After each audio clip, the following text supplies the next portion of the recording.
আজ ইয়াকে চেক করা যাক ই সত্যি লেলা বটে না লেলা সাজে থাকে। আমি হারিয়ে গেলি। কিসে হারিয়ে গেলি? বন্ধুটা শুধাইলো 1 লাখে কটা শূন্য থাকে আমি বলতেই লাগলি।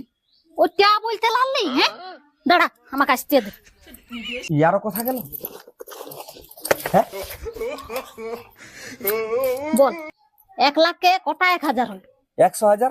100,000 তো 1000 যদি 3টা শূন্য হয় হ্যাঁ তো 1000 আরো 3টা শূন্য, 1000 আরো 3টা শূন্য, তো 3টা করে শূন্য শূন্য করে 100,000 তো যোগ করলেই তো হয়ে যাবে। হ্যাঁ দেখ আমি করে দিছি দাঁড়া, তুই জানিস এই না কোনো হারিয়ে আর আসছি। হয়েছে খাতাটা ভরে যাবে। করছি এত দাঁড়া হারবি কেন? হ্যাঁ ও হারান দিবা তুই হারিয়ে যাবি, এটা হারতে দিব কেন আমি?